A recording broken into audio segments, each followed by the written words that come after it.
사람마다 귀하게 여기는 물건이 하나쯤은 있습니다. 어떤 이는 낡은 부채를 아끼고, 어떤 이는 오래된 갓을 아끼고, 어떤 이는 밥그릇 하나에도 정을 붙이지요. 오늘 이야기의 임첨지는 조금 달랐습니다. 저울추를 매우 아꼈지요. 그것도 그냥 아낀 게 아니었습니다. 그 작은 쇳덩이를 손바닥에 올려놓고 굴리고 닦고 또 굴렸지요. 마을 사람들은 그 모습을 볼 때마다 속으로 생각했습니다. 아이고, 저 추도 참 피곤하겠다. 이 산골 고을이라는 게 본래 논이 귀한 동네였습니다. 산비탈을 깎고 깎아 겨우 한 떼기 만들어 놓은 논이었으니 곡식 한 뙤박이 다른 고을 한 가마니만큼 무거웠지요. 그러니 가을거지 정산하는 날이면 이 고을 사람들 숨소리까지 달라졌습니다. 그날도 마당에 사람들이 줄을 서 있었습니다. 임첨지는 평상에 앉아 자기만의 의식을 치르고 있었지요. 소매를 걷고 콧김을 흐흡 들이마셨다가 후 내쉬었습니다. 그리고 저울추를 손바닥 위에 올려 천천히 굴렸지요. 그런데 그 순간이었습니다. 애취. 평상 옆에서 첨지의 수발을 들고 있던 머슴 덕보였습니다. 어이쿠 깜짝이야. 임첨지의 손에서 저울추가 옷자락 위로 툭 떨어졌습니다. 임첨지가 눈을 가늘게 떴습니다. 어허. 죄송합니다. 첨지 어른. 소인이 그만. 흠흠. 저울이 잠시 기척을 탔구나. 이놈아, 자루부터 바로 놓아라. 덕보가 허둥지둥 자루를 다시 올렸습니다. 임첨지는 추를 주워 소매로 한 번 닦았습니다. 그리고 아무 일도 없었다는 듯 다시 소매를 걷었습니다. 후. 추를 손바닥에 올리고 천천히 굴리려는 순간 애취취. 이번엔 더 컸습니다. 추가 손바닥에서 튀어 마당 흙바닥에 떨어졌지요. 마당 사람들이 일제히 고개를 숙였습니다. 웃지 않으려는 것이었습니다. 임첨지는 흙바닥에 추를 한참 내려다보았습니다. 먼저 덕보를 보고 그 다음 고개 숙인 사람들을 보고 다시 추를 보았습니다. 귀끝이 조금 붉어졌지요. 내 콧구멍이 오늘 내 저울보다 먼저 움직이는구나. 덕보가 얼른 고개를 숙였습니다. 죄송합니다. 임첨지는 추를 주워 다시 소매로 닦았습니다. 한 번 닦고 두 번 닦고 괜히 세 번 더 문질렀지요. 저울추라는 것은 말이다. 사람보다 예민한 물건이다. 옆에서 닭이 울어도 눈금이 흐트러지고 개가 짖어도 하늘의 뜻이 흔들리는 법이야. 마당 사람들의 어깨가 더 크게 들썩였습니다. 임첨지가 그걸 보았습니다. 웃는 놈은 내년 정산 때 제 숨소리까지 달아볼 줄 알아라. 마당이 조용해졌습니다. 덕보도 숨을 삼켰습니다. 임첨지는 더 엄숙한 얼굴로 소매를 걷었지요. 이번엔 소매를 걷는 손길부터 거칠었습니다. 콧김도 후가 아니라 거의 성난 황소처럼 훅 새어 나왔지요. 이번엔 아무도 숨 쉬지 마라. 임첨지가 추를 들었습니다. 손바닥 위에 올렸습니다. 손가락 끝이 부들부들 떨렸습니다. 그래도 첨지는 끝까지 점잖은 척 굴렸지요. 한 번, 두 번, 에이취. 가장 큰 재채기였습니다. 덕보의 몸이 휘청 흔들렸고 짊어지고 있던 자루가 그 반동에 옆으로 쏠렸지요. 자루끈이 풀렸습니다. 곡식이 와르르 쏟아졌습니다. 평상 위로, 첨지의 도포 자락 위로, 장부 위로 곡식이 폭포처럼 쏟아져 내렸지요. 마당이 순식간에 노란 좁쌀밭이 되었습니다. 이놈아. 마당이 떠나갈 듯한 소리였습니다.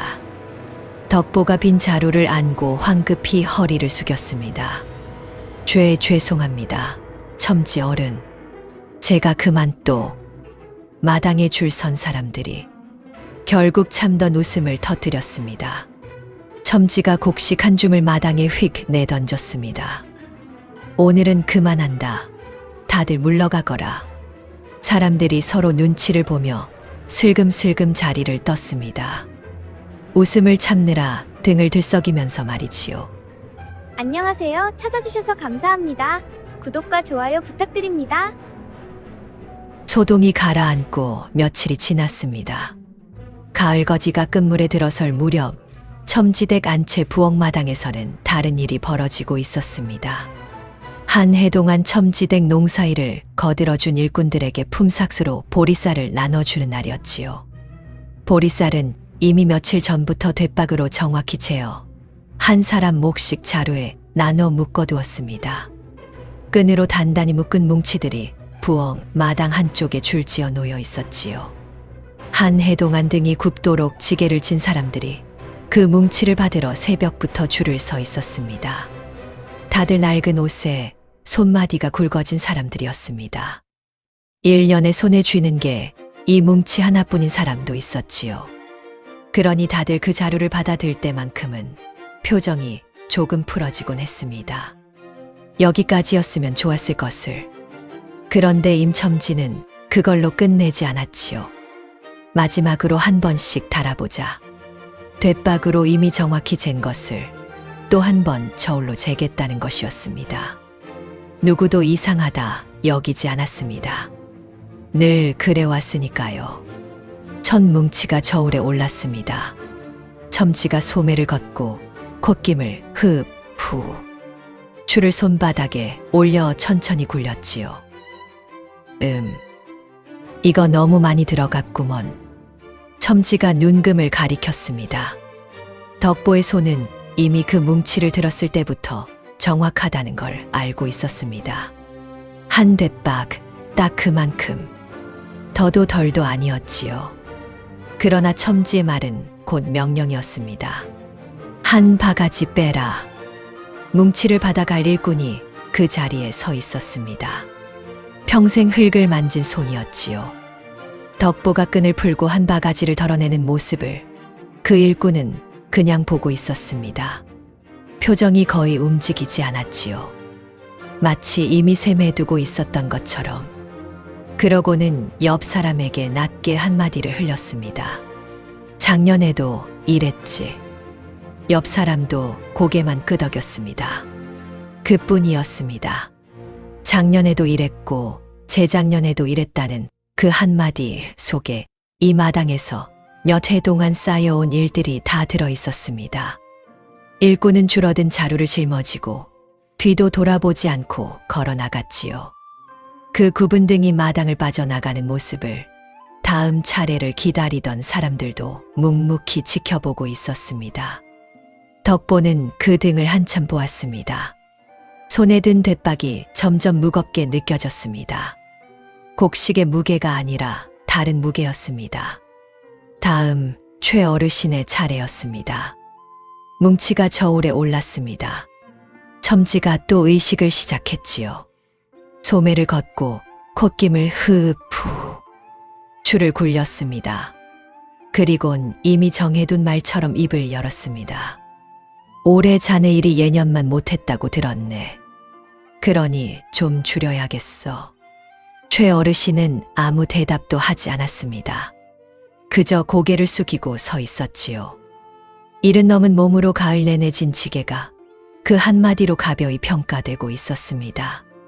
덕보가 돛박을 덜어내는 신용을 하다가 슬쩍 빼는 것에 절반쯤만 가만히 쪽으로 흘리고 나머지는 도로 뭉치 안에 끼워 넣었습니다.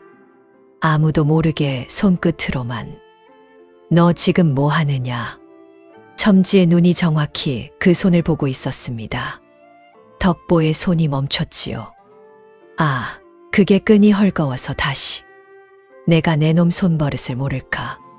첨지가 뭉치를 가져다 직접 다시 돛박으로 덜어냈습니다. 덕보가 끼워 넣었던 만큼이 도로 빠져나갔지요. 애취. 덕보의 어깨가 들썩였습니다. 첨지의 눈가가 파르르 떨렸지요. 며칠 전 일이 떠올랐던 모양입니다. 또 그 버릇이냐. 죄송합니다. 한 번만 더 손대는 걸 보면 내 놈 세경에서 곱절로 떼겠다. 덕보가 고개를 숙였습니다. 최 어르신도 가벼워진 자루를 짊어지고 조용히 줄 밖으로 걸어 나갔습니다. 다만 나가기 전 최 어르신이 덕보를 한번 돌아보았습니다. 짧은 눈빛이었지요. 고맙다는 말은 한마디도 없었지만 그 눈빛 안에 분명히 그 말이 들어 있었습니다. 며칠 뒤 가을거지 정산이 시작되었습니다. 이 산골에서 농사 짓는 사람들은 대부분 자기 땅이 없었습니다. 임첨지가 관리하는 땅을 빌려 부쳐먹고 가을이면 그 땅값을 곡식으로 갚아야 했지요. 한 해 농사가 잘 되든 안 되든 이날 짊어지고 가는 자루의 무게만큼이 그 집의 한 해였습니다. 이 산골 일대의 땅은 거의 다 임첨지가 관리하고 있었습니다. 윗마을이든 옆 동네든 가는 줄기가 다른 골짜기일 뿐 정사는 결국 이 정자나무 아래, 이 평상, 이 저울 위에서 끝났지요. 그러니 오늘처럼 두 동네가 한꺼번에 모이는 날이면 정자나무 아래 너른 터는 발 디딜 틈 없이 북적였습니다. 덕보는 여전히 자루를 받아 나르고 있었습니다. 줄 끝쪽에 처음 보는 사내가 서 있었지요. 옆 동네 사람인 조서방이었습니다.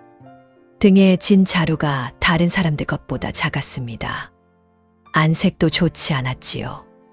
덕보가 자루를 받아들다가 옆에서 들리는 말소리에 손이 멈췄습니다. 조서방, 딸내미는 좀 어떤가? 약은 못 구했네. 약값이 만만치 않아서. 저런, 큰일이구먼. 옆 동네 사람 둘이 나누는 말이었습니다. 덕보는 그 말을 듣고도 모르는 척 자루를 평상 쪽으로 옮겼지요. 자루를 들어 올리는 순간 손끝이 말했습니다. 정량이군. 자루는 묵직했습니다. 가을 내내 정성껏 거둔 곡식이 가득 들어 있었지요. 조서방의 차례가 되었습니다. 임첨지는 또 그 익숙한 손놀림으로 줄을 굴렸습니다. 마당 사람들은 그 손짓만 보아도 벌써 가슴이 답답해졌지요. 첨지가 눈금을 들여다보다가 고개를 저었습니다. 정말이 빠지는구먼. 조서방의 얼굴이 하얘졌습니다. 첨지 어른, 그럴 리가 소이니 직접 뒷박으로 재서 가져왔습니다. 내 저울이 거짓을 말한다는 게냐? 아닙니다. 그게 아니라 조서방이 무릎을 꿇었습니다. 첨지 어른, 딸아이가 앓고 있습니다. 약값이 당장 필요해서 이번 정산만 좀 후하게 봐주시면 다음 가을엔 곱절로. 작년 것도 아직 안 갚았는데 다음 가을은 무슨 다음 가을. 첨지가 장부를 펼쳤습니다. 손끝으로 한 줄을 짚었지요. 작년 모자란 것, 재작년 모자란 것 다 합치면 이번 가을 거지로는 턱도 없네. 첨지 어른, 제발. 그럼 이렇게 하지. 첨지가 천천히 입을 열었습니다. 자네 집 아이라도 며칠 보내 우리 임식모 밑에서 일 좀 거두게 하게. 모자란 곡식만큼 부엌일이라도 거들어 갚아야 할 것 아닌가. 마당이 술렁였습니다. 조서방의 얼굴이 하얗게 질렸습니다. 덕보가 한 발짝 앞으로 나섰습니다. 첨지 어른. 마당의 시선이 일제히 덕보에게 쏠렸습니다. 첨지가 붓을 내려놓고 고개를 들었지요. 뭐냐? 그건 너무하지 않습니까? 어린아이를 잊지도 않은 빚으로. 말이 채 끝나기도 전이었습니다. 잊지도 않은 빚? 첨지가 천천히 자리에서 일어났습니다. 그 한마디를 놓치지 않고 붙잡은 것이었지요. 네 이놈, 지금 내 저울이 거짓을 단다는 게냐? 머슴 주제에 마름의 샘을 거짓이라 하는 게냐? 그게 아니라 취. 하필 그 순간이었습니다. 덕보의 어깨가 들썩였지요. 방금까지 떨리지 않던 목소리가 그 한 번의 재채기에 그대로 풀려버렸습니다. 마름에게 대드는 머슴의 기세가 우스꽝스럽게 꺾여버린 것이지요. 첨지의 입꼬리가 비틀려 올라갔습니다. 꼴의 대들기는 첨지가 덕보 앞으로 바짝 다가섰습니다. 그리고 마당이 다 들으라는 듯 목소리를 높였지요. 다들 똑똑히 들어라. 이 집 곡식이 요즘 자꾸 빈다 했더니 범인이 가까이 있었구나. 정산 때마다 남의 자루에 손을 넣질 않나. 이젠 마름한테까지 대들질 않나. 저는 그런 적이. 닥쳐라. 첨지의 호통에 덕보가 입을 다물었습니다. 마당에 누구도 나서지 못했지요. 윗마을 사람도 옆 동네 사람도 괜히 끼어들었다간 다음 차례가 자기가 될 걸 아는 얼굴들이었습니다. 첨지가 조서방을 향해 짧게 명령했습니다. 아이는 사흘 안에 보내라. 그리고 덕보를 한번 흘겨보고는 평상으로 돌아가 앉았습니다. 다음 차례를 부르는 목소리는 아무 일도 없었다는 듯 태연했지요. 덕보는 그 자리에 굳은 채 서 있었습니다. 바른 말 한마디 했다가 도리어 도둑으로 몰린 것이었습니다. 손에 들린 자루끈만 부서질 듯 꽉 쥐어졌지요. 조서방은 한참 동안 그 자리에 주저앉아 있었습니다. 덕보는 그런 조서방을 차마 바로 보지 못했습니다. 다음 날 아침이었습니다.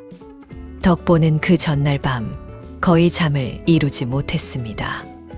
마당에서 첨지가 사람들 다 들으라는 듯 자기를 도둑으로 몰던 그 목소리가 밤새 귓가를 떠나지 않았지요. 그게 그저 홧김에 내뱉은 말이 아니라는 걸 몸이 먼저 알고 있었습니다. 새벽 딸기 울 때까지 뒤척이다가 동이 트자마자 일어나 평소처럼 마당을 쓸었습니다. 아무 일 없었다는 듯 그렇게라도 하루를 시작해 보려는 것이었지요. 그런데 마당의 공기가 평소와 달랐습니다. 다른 머슴들이 그를 보고도 말을 걸지 않았습니다. 눈을 마주치지 않으려 애쓰는 것이 더 또렷이 느껴졌지요. 어제 그 일이 벌써 온 집 안에 퍼진 모양이었습니다. 빗자루를 쥔 손에 자꾸 힘이 들어갔습니다. 최돌이가 다가온 건 그때였습니다. 덩치가 크고 눈빛이 개슴츠레한 사내였지요. 첨지가 가장 가까이 두고 부리는 자였습니다. 평소라면 어슬렁어슬렁 다가와 농담 한마디라도 던질 위인이었는데 오늘은 그 큰 손에 새끼줄 한 뭉치가 들려 있었습니다. 덕보의 눈이 그 새끼줄에 닿았습니다. 덕보야, 첨지 어른이 부르신다. 목소리에도 평소와 다른 무게가 실려 있었습니다. 사랑방 앞에 다다르자 첨지가 마루에 앉아 기다리고 있었습니다. 표정이 어제와는 또 달랐지요. 차갑던 얼굴이 오늘은 묘하게 차분했습니다. 이미 다 정해놓은 얼굴이었습니다. 그 옆엔 곳간을 지키는 늙은 머슴 하나가 고개를 푹 숙이고 서 있었습니다. 덕보야. 예, 첨지 어른. 이 사람이 할 말이 있다더구나. 첨지가 옆에 늙은 머슴을 가리켰습니다. 늙은 머슴이 고개를 들지 못한 채 입을 열었습니다. 내가 정산 때마다 곳간 쪽을 어슬렁거리는 걸 몇 번 봤다. 곡식을 슬쩍 빼는 것도 그런 적 없습니다. 덕보가 소리쳤습니다. 늙은 머슴이 어깨를 움찔하더니 끝내 더 말을 잇지 못하고 고개를 떨궜습니다. 그 모습에서 덕보는 이 말이 이 사람의 진심이 아니라는 걸 알아챘습니다. 누군가에게 시켜서 하는 말이었습니다. 첨지 어른, 이것. 내 놈이 그동안 정산 때마다 곡식을 슬쩍슬쩍 빼돌렸다는 얘기를 들었다. 첨지가 늙은 머슴의 말을 가로채며 끼어들었습니다. 처음부터 듣고 싶은 말은 정해져 있었던 모양입니다. 덕보의 눈이 커졌습니다. 무슨 말씀이십니까? 소인은 한 번도 최 어르신 자루에 손 넣는 걸 내가 못 봤을까? 한 서방 자루에도 손댔지. 그게 다 어디서 났겠느냐? 곳간에서 빼낸 게 아니고서야. 덕보가 입을 벌렸습니다. 말이 나오지 않았지요. 그가 한 일은 남의 것을 빼앗은 게 아니라 자기 것을 나눠준 것이었습니다. 그런데 그 손길이 이렇게 뒤집혀 돌아오고 있었습니다. 첨지 어른, 그건 제가 가진 걸 나눠준 거지. 곳간에서. 내 것이 어디서 났느냐. 다 내 집 세경에서 나온 것 아니냐. 그럼 며칠만 기다려 주십시오. 제가 직접 됐박을 다시 재서라도 증명해 보이겠습니다. 증명? 내 놈이 무슨 자격으로 증명을 한다는 게냐. 첨지가 자리에서 일어났습니다. 목소리가 한층 낮아졌지요. 어제 마당에서 한 그 말, 내가 다 기억하고 있다. 1년 내내 지게 진 값이 어쩌고 그 말, 누구 들으라고 한 말이었느냐.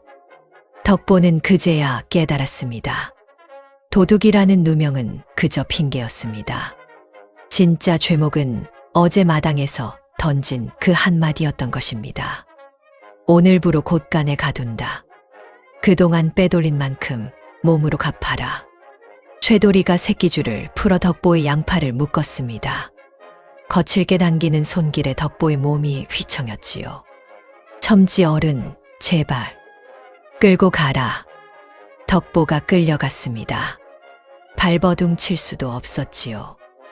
마당 한쪽에서 그 모습을 지켜보던 다른 머슴 하나가 고개를 돌렸습니다. 누구도 나서지 못했습니다. 곳간 문이 닫혔습니다. 철컥 빗장이 걸리는 소리가 났지요. 그 소리가 어찌나 무겁던지 덕보는 한참을 문 앞에 그대로 서 있었습니다. 방금까지 마당에 내리쬐던 가을볕이 문 하나를 사이에 두고 완전히 끊겨버렸지요. 안은 어두웠습니다. 눈이 어둠에 익을 때까지 덕보는 숨만 고르며 서 있었습니다. 곳간 안은 쌀가마니가 천장까지 쌓여 있었습니다. 한쪽 구석엔 듯박이며 저울이며 잡다한 도구들이 아무렇게나 쌓여 있었지요. 창틀 사이로 들어오는 가느다란 빗줄기에 먼지가 천천히 떠다니는 것이 보였습니다. 쇠돌이가 빗장 너머로 소리쳤습니다. 저기 쌀가마니 다 다시 쌓아라. 한 칸도 빼놓지 말고 다 끝날 때까지 못 나간다. 발소리가 멀어졌습니다. 덕보는 한참 동안 그 자리에 앉아 있었습니다. 억울함이 가슴 밑바닥에서 천천히 차올랐지요. 자기 것을 나눠준 일이 도둑질이 되어 돌아왔고 바른 말 한마디가 이 어두운 곳간으로 그를 밀어 넣었습니다. 소리라도 지르고 싶었지만 들어줄 사람이 없었습니다. 덕보는 한숨을 한 번 길게 내쉬고는 자리에서 일어났습니다. 별 수 없었지요. 가만히 앉아 있는다고 빗장이 열릴 리는 없었으니까요. 가마니를 옮기는 일은 단순했습니다. 들고 내려놓고 다시 쌓고 그 단순한 일을 몇 번이고 되풀이하다 보니 어느새 손은 저절로 움직이고 머릿속은 텅 비어갔습니다. 한 가마니, 두 가마니 그렇게 곳간 안쪽으로 들어갈수록 구석에 쌓인 도구들을 자연히 헤집게 되었지요. 돛박을 옮기려고 몸을 숙이는데 그 옆에 놓인 작은 나무 상자가 발에 걸렸습니다. 상자가 살짝 기울며 안에 들어있던 추 2개가 바닥으로 굴러떨어졌지요. 또르르 어둠 속에서 2개의 추가 각기 다른 자리로 흩어졌습니다. 덕보가 무심코 추를 주워들었습니다. 한 손에 하나씩. 손끝이 멈췄습니다. 2개의 추는 것 보기엔 똑같았습니다. 색도 같고 크기도 같았지요. 손바닥에 올려놓고 보면 누구라도 같은 추 2개라 여길만 했습니다. 그런데 무게가 달랐습니다. 덕보는 두 손을 가만히 위아래로 움직여 보았습니다. 천천히 신중하게 평생 곡식을 지고 나르며 손끝으로 무게를 가늠해온 그였습니다. 한 돛박, 두 돛박 눈을 감고도 헤아릴 수 있는 손이었지요. 그 손이 지금 또렷하게 말하고 있었습니다.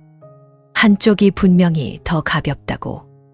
아주 약간 보통 사람은 평생 들어봐도 알아채지 못할 만큼만 그러나 그에게는 그 미세한 차이가 손바닥 위에서 또렷하게 만져졌습니다. 덕보는 추 2개를 번갈아 들어보다가 그 자리에 가만히 주저앉았습니다. 그제야 모든 게 맞춰졌습니다. 세경을 나누던 날 정확한 돛박을 두고도 너무 많이 들어갔다던 그 말. 최 어르신의 자루가 까닭없이 줄어들던 것. 한 서방의 돛박이 핑계마다 깎이던 것.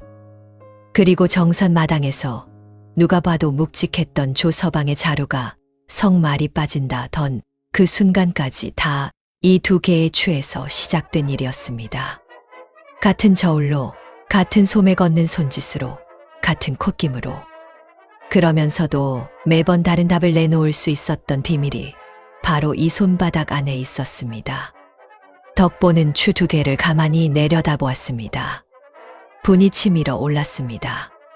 그동안 사람들이 삼켜온 한숨과 돌아서던 굽은 등들이 한꺼번에 떠올랐지요. 그런데 이상하게도 분이 치밀수록 마음 한구석은 오히려 차분해졌습니다. 증거가 있었습니다. 그동안은 손끝으로 느껴도 말할 수 없었고 알아도 증명할 수 없었습니다. 그러나 이제는 손에 쥐고 있었지요. 이제 필요한 건 단 하나, 이걸 누구 앞에 어떻게 내놓느냐 하는 것뿐이었습니다. 곳간 밖에서 쇠돌이의 목소리가 들렸습니다. 다 됐냐? 덕보가 화들짝 정신을 차렸습니다. 추 두 개를 얼른 도포 안쪽 깊숙이 찔러 넣었지요. 그리고 아무 일 없었다는 듯 가만히 하나를 들어 어깨에 올렸습니다. 아직 좀 남았습니다. 목소리가 평소처럼 들리도록 애를 썼습니다. 며칠 뒤 지주가 직접 마을에 내려와 가을 결산을 참관한다는 소식이 돌았습니다. 1년에 한 번 있는 일이었지요. 마름이 한 해 동안 거둔 곡식을 지주 앞에서 샘해 보이는 가장 큰 자리였습니다. 곳간에서 그 소식을 전해들은 덕보의 머릿속에서 한 가지 생각이 천천히 굳어지고 있었습니다. 곳간에서 풀려난 지 닷새가 지났습니다. 덕보는 다시 평소처럼 마당을 쓸고 자루를 날랐지요. 겉으로는 아무 일도 없던 사람 같았습니다. 그러나 도포 속에 숨겨둔 추 두 개만은 잠자리에서도 손에서 놓지 않았습니다. 밤이면 그 차가운 쇳덩이를 손바닥에 올려놓고 가벼운 쪽과 무거운 쪽을 번갈아 가늠해보곤 했지요. 그럴 때마다 마음이 다시 단단해졌습니다. 지주가 내려오는 날이 다가오고 있었습니다. 그 전날 밤 덕보는 마음을 굳혔습니다. 낮에 최 어르신 댁 앞을 지나며 덕보는 잠시 걸음을 멈췄습니다. 마당에서 콩을 까고 있던 최 어르신과 눈이 마주쳤지요. 어르신, 그동안 신경 써주셔서 감사했습니다. 최 어르신이 콩 까던 손을 멈췄습니다. 그게 무슨 인사냐? 어디 가는 사람처럼. 아닙니다. 그냥 인사가 늦었다 싶어서요. 덕보가 고개를 숙이고 자리를 떴습니다. 최 어르신은 한참 동안 그 뒷모습을 바라보았지요. 평소와 다른 무언가가 그 등에 묻어 있었습니다. 밤이 깊었습니다. 덕보는 첨지대 곳간 뒤편 쪽문 앞에 섰습니다. 가슴이 방망이질 치듯 뛰었습니다. 손바닥이 축축해졌지요. 덕보는 숨을 한 번 깊게 들이쉬었습니다. 그리고 천천히 문을 밀었습니다. 곳간 안은 낮보다 더 어두웠습니다. 달빛이 창틀 사이로 가늘게 들어올 뿐이었지요. 며칠 동안 갇혀 지낸 곳이라 어디에 무엇이 있는지 몸이 기억하고 있었습니다. 덕보는 더듬더듬 추상자를 찾아갔습니다. 손끝에 익숙한 나무 상자가 닿는 순간 알았습니다. 이거다. 상자를 열었습니다. 그리고 두 추의 자리를 바꿔놓기 시작했습니다. 그러나 그 간단한 일이 어둠 속에서는 한없이 더디게만 느껴졌습니다. 손이 떨렸습니다. 모든 감각이 손끝 하나에 모여 있는 것 같았지요.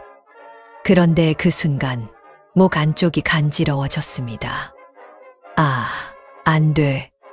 재채기가 올라오고 있었습니다. 하필 지금 덕보가 두 손으로 목을 움켜잡고 숨을 멈췄습니다. 겨우 삼켰습니다. 소리는 거의 나지 않았지요. 그러나 몸이 한번 크게 들썩였고 그 바람에 손에 쥐고 있던 추가 상자 모서리를 살짝 긁었습니다. 덕보는 그대로 굳어 한참을 기다렸습니다. 곳간 밖에서는 아무 기척도 없었지요. 다시 숨을 골랐습니다. 손을 다시 움직였습니다. 무거운 추를 자리에 끼우고 상자 뚜껑을 닫으려는데 또 그 느낌이 치받쳐 올라왔습니다. 이번엔 더 컸습니다. 콧구멍 깊은 곳에서 무언가가 간질간질 밀고 올라오는 게 또렷이 느껴졌지요. 덕보가 이를 악물었습니다. 눈물까지 핑 돌았습니다. 한 손으로는 입을 틀어막고 다른 손으로는 떨리는 손끝으로 상자 뚜껑을 마저 덮었지요. 등줄기로 식은땀이 주르르 흘렀습니다. 거의 다 됐다. 덕보가 그렇게 생각하며 몸을 일으킨 바로 그 순간이었습니다. 에이, 취. 참고 참다 끝내 터진 것이었습니다. 어찌나 컸는지 텅 빈 곳간 벽이 쩌렁 울리는 것 같았지요. 곳간 밖에서 발소리가 뚝 멈췄습니다. 뭐야, 이 소리는 최도리의 목소리였습니다. 밤마다 곳간 둘레를 한 바퀴씩 돌던 모양이었지요. 발소리가 곳간 쪽으로 빠르게 다가왔습니다. 덕보는 도망갈 곳이 없었습니다. 곳간 안엔 쌀가마니 뿐이었고 드나드는 문은 쪽문 하나뿐이었지요. 숨을 곳을 찾아 두리번거리는 사이 쪽문이 벌컥 열렸습니다. 횃불빛이 곳간 안을 환하게 비췄습니다. 어둠에 익었던 덕보의 눈이 그 빛에 질끈 감겼지요. 너냐? 최도리가 횃불을 들이밀며 덕보를 노려보았습니다. 그 큰 그림자가 곳간 벽을 가득 메웠지요. 덕보는 그 자리에 그대로 멈춰 섰습니다. 도망칠 수도 변명할 말도 떠오르지 않았습니다.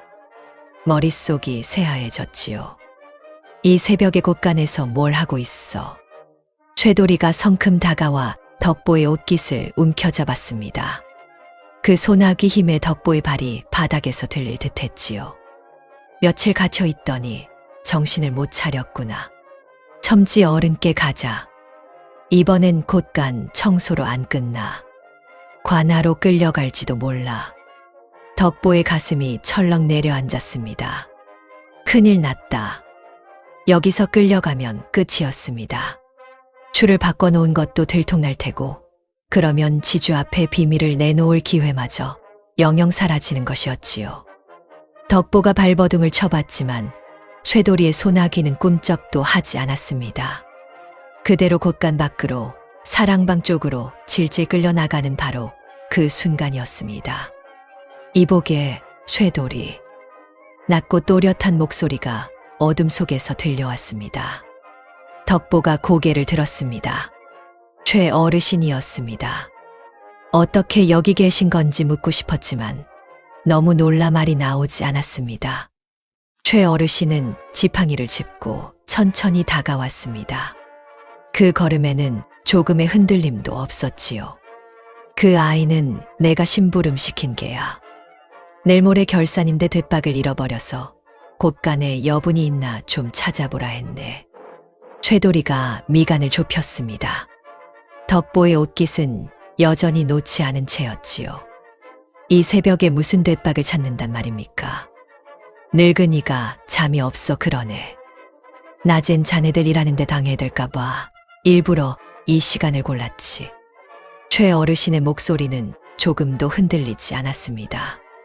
자네도 알지 않는가? 내가 첨지 어른께 신세를 많이 진 사람이라는 걸. 그 신세, 이런 작은 심부름 하나로라도 갚으라 하셨네. 정 못 믿겠거든 지금 첨지 어른을 깨워 여쭤보든가. 최도리가 잠시 머뭇거렸습니다. 한밤중에 첨지를 깨운다는 것도 내키지 않는 일이었지요. 더구나 상대는 마을에서 누구나 어려워하는 최 어르신이었습니다. 오랜 세월 쌓아온 그 신망이 지금 이 어두운 곳간 앞에서 한 줌의 무게로 작용하고 있었지요. 최도리가 덕보와 최 어르신을 번갈아 보다가 결국 옷깃을 놓았습니다. 다음부턴 낮에 하십시오. 한밤중에 곳간 근처에서 얼쩡거리지 마시고. 최도리가 떨떠름한 얼굴로 횃불을 들고 돌아섰습니다. 발소리가 완전히 사라질 때까지 두 사람은 숨도 제대로 쉬지 못했지요. 발소리가 어둠 저편으로 멀어진 뒤에야 덕보가 참았던 숨을 길게 토해냈습니다. 다리에 힘이 풀려 그 자리에 주저앉을 뻔했지요. 어르신, 여긴 어떻게? 낮에 내 얼굴이 꼭 어디 먼 길 떠나는 사람 같더구나.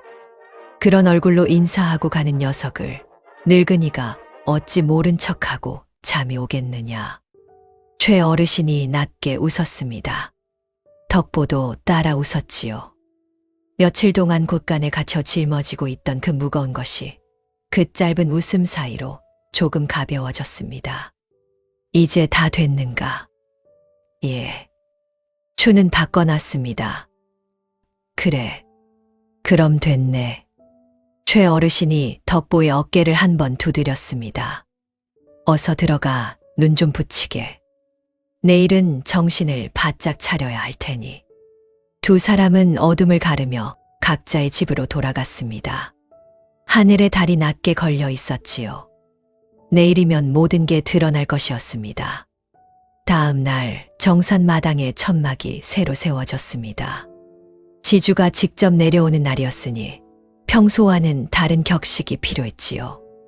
마당 가운데 큰 평상이 놓이고 그 위에 지주가 앉았습니다. 첨지는 그 옆에 한 자리 낮춰 앉았지요. 마당엔 윗마을 사람들과 옆 동네 사람들이 함께 모여 있었습니다. 최 어르신도 한서방도 조서방도 모두 그 자리에 있었지요.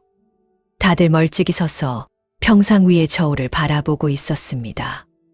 오늘 저 저울이 무슨 숫자를 내놓을지 다들 마음속으로는 이미 체념한 얼굴이었지요. 해마다 그래왔으니까요. 지주가 첨지를 향해 가볍게 고개를 끄덕였습니다. 시작하시게. 첨지가 자리에서 일어났습니다. 오늘만큼은 누구보다 정중한 태도였지요. 조서방, 자네부터 하지. 조서방이 자루를 짊어지고 앞으로 나섰습니다. 자루는 누가 봐도 묵직했습니다. 가을 내내 정성껏 거둔 곡식이었지요.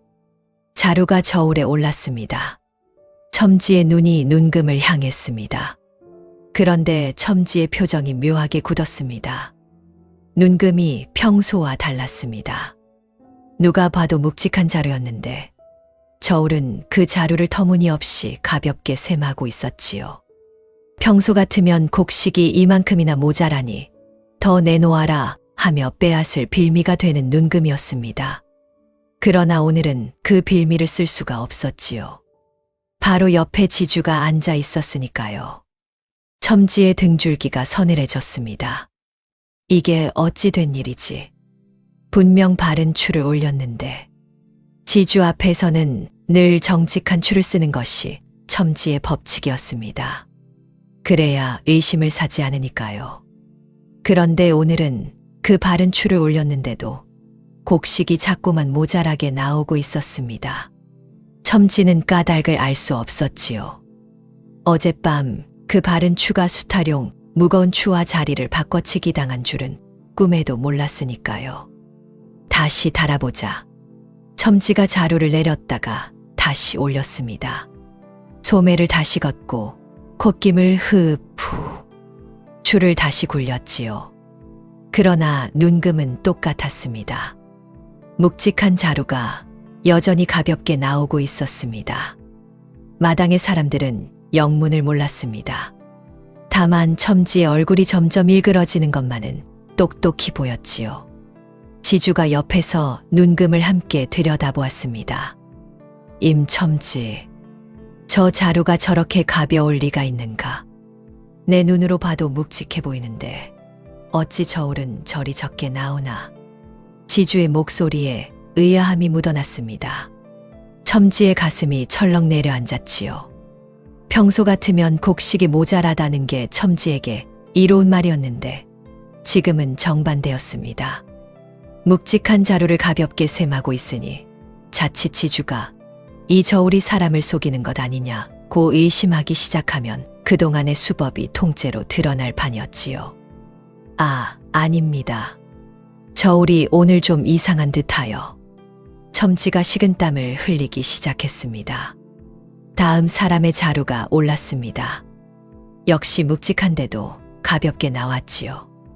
또 다음 사람, 또 그 다음 사람 저울은 한 사람도 빠짐없이 묵직한 자루를 자꾸만 모자라게 셈하고 있었습니다. 마당에 모인 사람들 사이에서 작은 술렁임이 일기 시작했습니다. 오늘 저울이 왜 저런가? 내 자루도 묵직한데 어찌 저리 적게 나오지? 평소와 다른 일이 벌어지고 있다는 건 알았지만 사람들은 그 까닭까지는 알지 못했지요. 그저 오늘 저울이 어찌 이상하구나 하는 정도였습니다. 첨지의 속은 타들어갔습니다. 한 사람 한 사람 지날 때마다 묵직한 자루가 가볍게 나오는 그 광경을 지주가 똑똑히 지켜보고 있었으니까요. 이러다 지주가 저울을 직접 의심하기 시작하면 한 해 농사가 아니라 제 모가지가 날아갈 판이었습니다. 참다 못한 첨지가 결국 추상자로 손을 뻗었습니다. 추가 잘못됐다. 다른 추로 바꿔야겠어. 추 한 칸 옆으로 밀려나 있던 그 추를 첨지가 무심코 집어들었습니다. 지주가 보는 앞에서 저울의 추를 슬그머니 바꿔 끼우려 한 것이지요. 늘 하던 대로 아무도 모를 거라 여기며 바로 그 순간이었습니다. 첨지 어른, 덕보가 사람들 사이에서 걸어 나왔습니다. 마당의 시선이 일제히 덕보에게 쏠렸습니다. 첨지가 추를 든 채로 멈칫했지요. 그 손에 두 번째 추가 들려있는 것을 덕보가 똑똑히 보았습니다. 방금 그 추는 무엇입니까? 저울에 추가 이미 올라가 있는데 어찌하여 손에 또 다른 추를 들고 계십니까? 첨지의 얼굴이 새하얘졌습니다. 그제야 자기 손에 들인 것을 내려다보았지요. 손바닥 위의 추와 저울 위의 추 두 개였습니다. 덕보가 성큼 평상 앞으로 다가갔습니다. 그리고 저울 위의 추를 집어들었습니다. 양손에 추가 하나씩. 잠시 침묵이 흘렀습니다. 추가 두 개입니다. 마당이 얼어붙었습니다. 지주가 자리에서 천천히 몸을 일으켰습니다. 그게 무슨 소리냐? 지주 어른. 이 두 추는 겉으로 보면 똑같습니다. 색도 같고 크기도 같지요. 그런데 덕보가 양손을 천천히 들어 보였습니다. 무게가 다릅니다. 이쪽은 무겁고 이쪽은 가볍습니다. 지주의 눈이 가늘어졌습니다. 덕보가 말을 이었습니다. 평소 마을 사람들 곡식을 잴 때는 이 무거운 추를 쓰셨습니다. 추가 무거우면 같은 곡식이라도 저울은 모자라게 나오지요. 그렇게 빠진 곡식이 해마다 어디로 갔겠습니까? 그건 모함이다. 첨지가 소리쳤습니다. 증거가 어디 있느냐? 추가 두 개라 한들 그게 무슨 죄란 말이냐? 증거라면 지금 보여드리겠습니다. 덕보가 평상 위에 추 두 개를 나란히 내려놓았습니다. 그리고 돛박으로 곡식을 떠 양쪽 저울에 똑같은 양을 올렸지요. 누가 봐도 같은 양이었습니다. 먼저 무거운 추로 달았습니다. 눈금이 정확한 자리를 가리켰지요. 다음 가벼운 추로 똑같은 곡식을 달았습니다. 눈금이 두 마리나 모자라게 떨어졌습니다. 같은 곡식인데, 똑같은 양인데, 추 하나 바꿨을 뿐인데 두 마리 사라진 것입니다. 마당 전체가 그 광경을 지켜보았습니다. 숨소리 하나 들리지 않았지요. 지주의 얼굴이 천천히 그러나 무섭게 붉어졌습니다. 이번엔 첨지를 향한 분노였습니다. 임첨지, 이게 자네가 해마다 해온 일이었나? 첨지가 입을 열려다 아무 말도 하지 못했습니다. 변명이 떠오르지 않았지요. 눈앞에서 같은 곡식이 두 마리나 사라지는 걸 모두가 보았으니까요. 그때 침묵을 깨고 최 어르신이 한 발짝 앞으로 나섰습니다. 지주 어른, 저도 한 말씀 올리겠습니다. 마당의 시선이 노인에게 향했습니다. 최 어르신의 목소리는 떨렸지만 또렷했습니다. 작년에도 재작년에도 저 무거운 추 앞에서 곡식이 모자라다는 말을 몇 번이나 들었는지 모릅니다. 그때마다 내 농사가 부실한 탓인가 했지요. 한 해도 빠짐없이 자루가 줄어든 채로 집에 돌아갔습니다. 다만 입을 열 수가 없었습니다.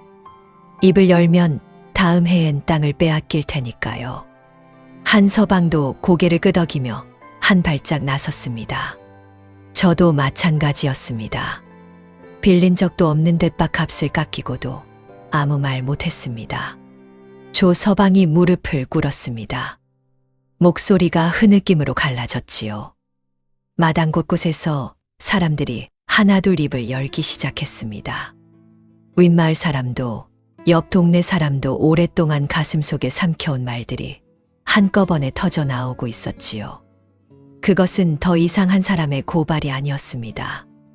마을 전체가 그동안 참아온 것을 한 목소리로 토해내고 있었습니다. 지주가 손을 들어 모두를 조용히 시켰습니다. 그리고 첨지를 향해 천천히 고개를 돌렸지요. 임첨지, 사람들의 말은 다 들었네. 허나 나는 사람의 말만으로 사람을 내치지는 않아. 지주가 평상 위에 추 2개를 가리켰습니다. 자네가 직접 말해보게. 이 추가 어찌하여 둘인지. 하나면 족할 저울에 어찌하여 무게가 다른 추를 2씩이나 두었는지. 납득할 만한 까닭이 있다면 내 듣겠네. 마당의 모든 눈이 첨지에게 쏠렸습니다. 첨지가 입을 열었습니다. 그것은 하나가 다르면 쓰려고 여분으로. 여분이라면 같은 무게여야지.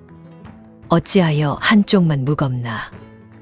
그건 오래되어 녹이 슬어 그리된 것이지 소인이 일부러. 녹이 슬면 추가 그렇게나 무거워지는가. 첨지가 입을 다물었습니다. 무슨 말을 갖다 붙여도 눈앞에서 2마리나 사라지는 걸 본 사람들 앞에서는 통하지 않았지요. 한마디를 보탤수록 도리어 제 꾀에 제가 걸려드는 꼴이었습니다. 지주가 한참을 기다렸습니다. 그러나 첨지에게서는 더 이상 아무 말도 나오지 않았지요. 더 할 말이 없는 모양이군. 지주가 자리에서 일어났습니다. 임첨지, 자네는 오늘부로 마름 자리에서 내려오게.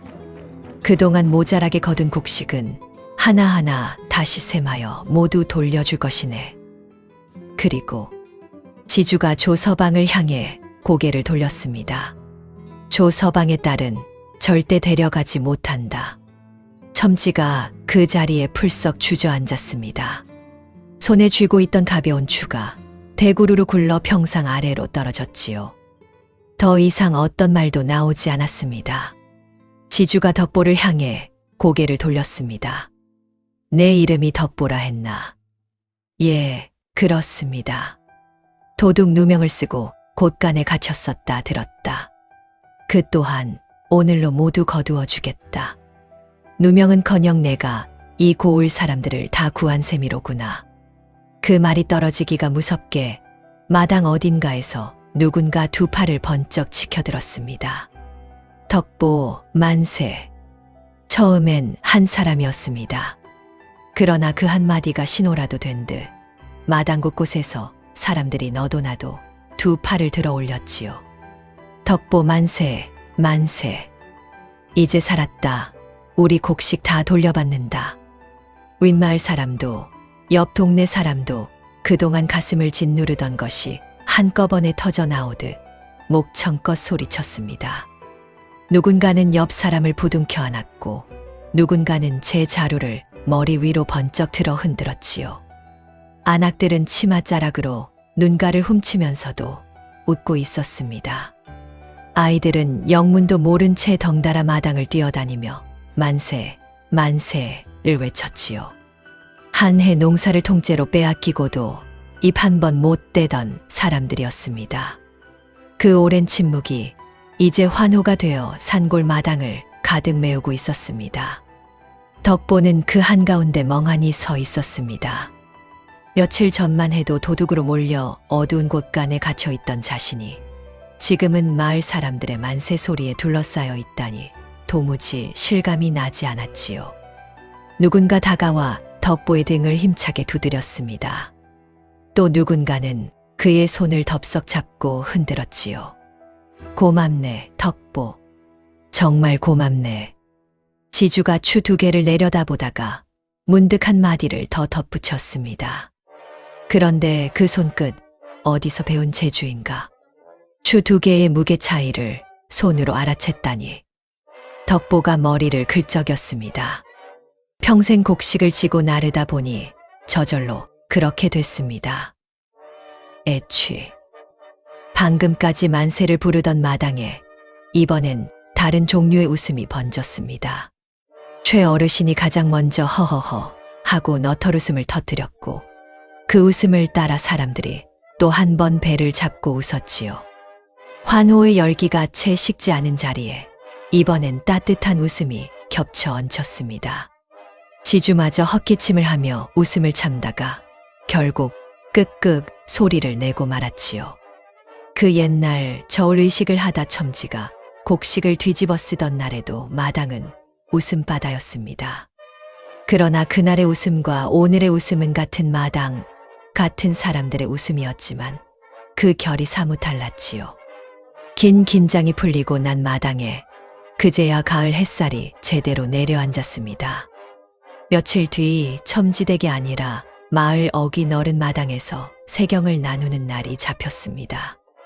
임첨지가 물러난 자리에 새마름이 지주의 명을 받아 셈을 보기로 한 것이지요. 새마름은 첨지와는 영 딴판인 사람이었습니다. 소매를 걷고 콧김을 부는 거창한 일식 따위는 없었지요.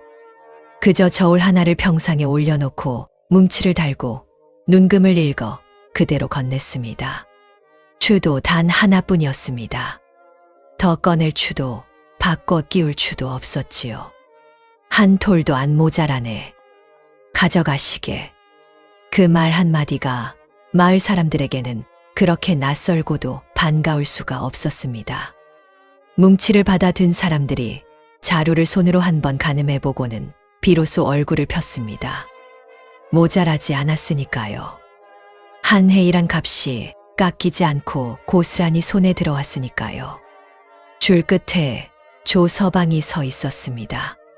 그 옆엔 열셋 난 딸아이가 아버지 손을 꼭 잡고 있었지요. 부엌일로 끌려가는 대신 아버지 곁에 그대로 남은 아이였습니다.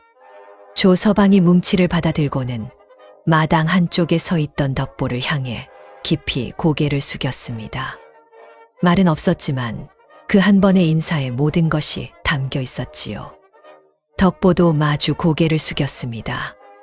그날 마을 사람들은 오랜만에 자루를 무겁게 지고 집으로 돌아갔습니다.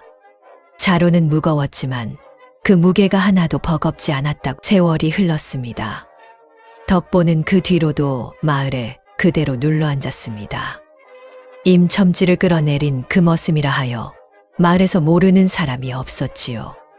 그러나 정작 덕보는 예나 지금이나 똑같았습니다.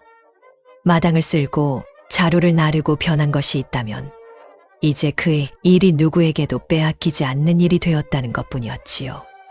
그러던 어느 가을날 마을의 잔치가 열렸습니다. 최 어르신의 손주가 혼인을 하는 날이었지요.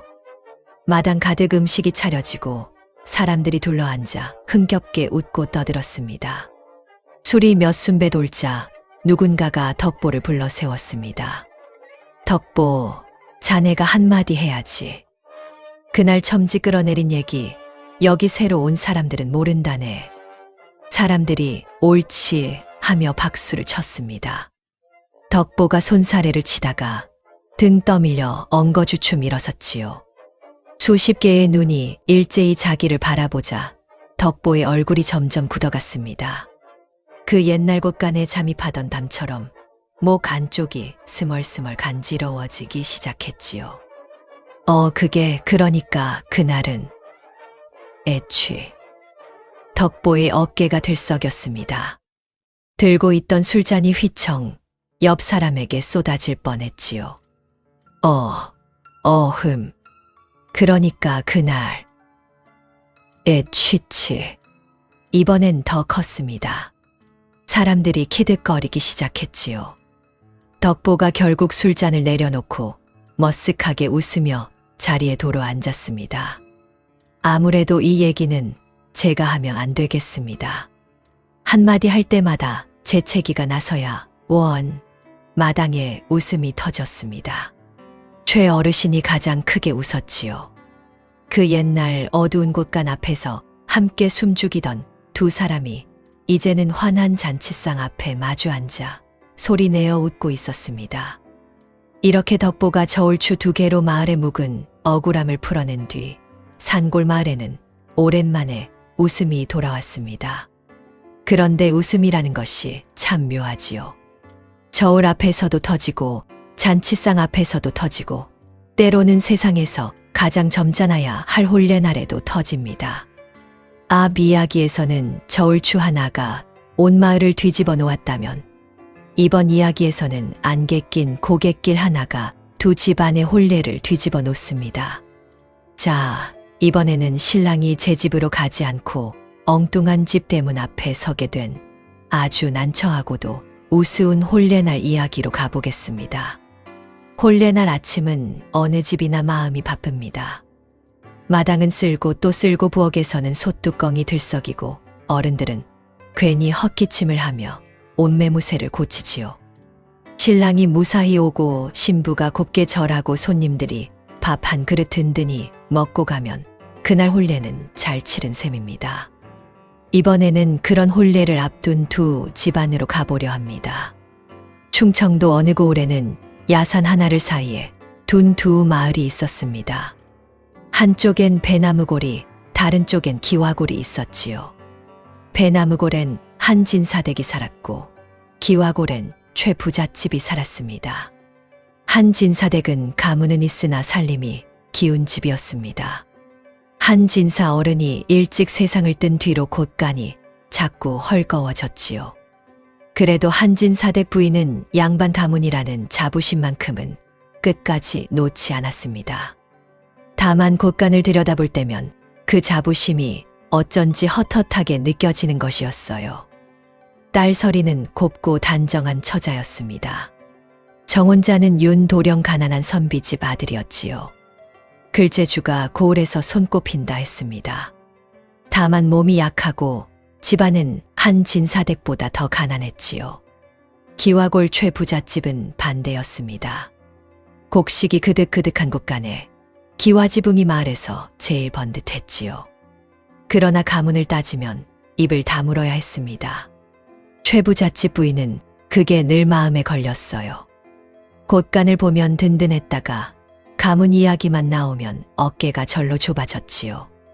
딸 다니는 손 야무진 처자였습니다. 정혼자는 강 서방 부유한 농가의 외아들이었지요. 체격 좋고 살림 잘한다는 소문이 자자했습니다. 다만 글은 짧았지요. 천자문도 끝까지 못 된다는 말이 돌았습니다. 공교롭게도 두 집 혼례가 같은 날로 잡혔습니다. 추수가 끝난 늦가을 혼사 치르기 좋은 절기였으니 이상한 일도 아니었지요. 마을 사람들은 그저 이번 가을엔 잔치가 둘이나 겹쳤구먼 하고 흘려들었을 뿐이었습니다. 혼례날 새벽 안개가 고을을 통째로 삼켰습니다. 한치 앞이 보이지 않을 정도였지요.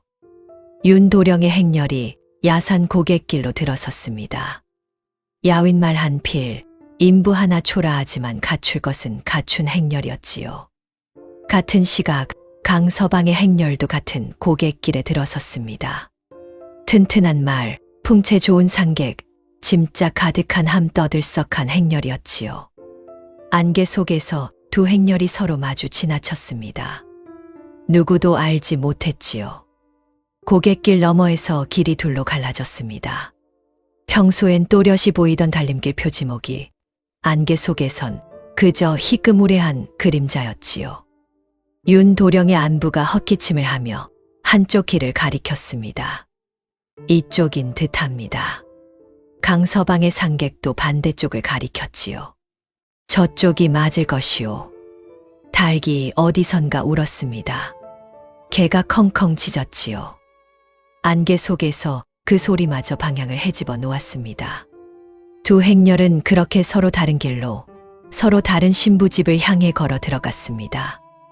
윤도령의 행렬이 닿은 곳은 기와골 최 부잣집 대문 앞이었습니다. 최 부잣집 부인이 마중을 나왔습니다. 그런데 가마에서 내린 신랑을 보고 잠시 말을 잃었지요. 행색은 초라했으나 용모가 단정했고 눈빛에 글공부한 사람 특유의 깊이가 있었습니다. 이게 강서방이라고? 최 부잣집 부인의 눈이 가늘어졌습니다. 그러다 이내 입꼬리가 슬며시 올라갔지요. 같은 시각 강서방의 행렬은 배나무골 한진사댁 대문 앞에 닿았습니다. 한진사댁 부인이 마중을 나왔지요. 가마에서 내린 신랑을 보고 역시 말을 잃었습니다. 체격이 떡 벌어지고 안색이 좋았으며 옷차림은 수더분했으나 어딘가 살림 넉넉한 집 자식다운 기운이 흘렀지요. 이게 윤도령이라고? 한진사댁 부인의 눈이 가늘어졌습니다. 그러다 이내 입꼬리가 슬며시 올라갔지요. 신랑 신부들도 뭔가 이상하다는 것을 느꼈습니다. 서리는 가마 너머로 본 신랑이 듣던 것과 다르다 싶었고 단이도 마찬가지였지요. 그러나 혼례마당에서 신부가 입을 열 자리는 없었습니다. 신랑들도 마찬가지였지요. 그러나 누구 하나 먼저 입을 떼지 못했습니다. 체면이라는 것이 원래 그런 자리에서 가장 무거운 법이었지요. 두 안방에서 거의 같은 시각이었습니다. 한진사댁 부인이 잠시 방에 들어가 숨을 골랐습니다. 재물이 이렇게 들어왔는데 이걸 도로 밀어내. 한진사댁 부인이 고개를 저었지요. 최 부잣집 부인도 잠시 방에 들어가 숨을 골랐습니다. 글 잘하는 사위라니 이런 인연이 어디 또 있다고. 최 부잣집 부인도 고개를 저었지요. 두 어머니는 약속이라도 한 듯 같은 결론에 닿았습니다. 모른 척하자 마당에서 북소리가 울렸습니다. 혼례가 시작되고 있었지요. 전할례가 시작되었습니다. 신랑이 나무로 깎은 기러기를 상에 올리고 절을 올리는 예였지요. 한진사댁 마당에서 신랑이 절을 올렸습니다. 안부가 신랑은 절을 올리시오 외쳤습니다. 평소 농사일로 다져진 몸이라 절하는 자세가 묘하게 우직했지요. 구경하던 동네 노인 하나가 고개를 갸웃했습니다. 사위가 글을 잘한다 들었는데 절하는 모양은 어째 농사꾼 같구먼. 한진사댁 부인이 얼른 끼어들었습니다. 몸을 쓰는 일도 두루 익혀두라고 제가 일렀다오. 글만 파면 몸이 약해지지 않겠소. 노인이 더는 묻지 않았지요. 최 부잣집 마당에서는 신랑이 절을 올리고 있었습니다. 몸이 약해 절하는 동작이 가늘고 느렸지요. 그런데 자세 하나하나가 흠 잡을 데 없이 정갈했습니다. 지나가던 안악이 소곤거렸지요. 사위가 일 잘한다 들었는데 절하는 모양은 어째 글 공부한 사람 같구먼. 최 부잣집 부인이 헛기침을 했습니다.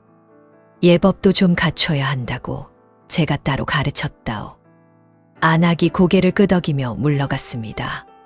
최 부잣집 부인의 손에 땀이 배었지요. 교벨의 차례였습니다. 신랑 신부가 처음으로 서로의 얼굴을 마주보는 예였지요. 서리가 고개를 들었습니다. 강서방이 보였지요. 체격 좋고 안색 좋은 낯선 얼굴이었습니다.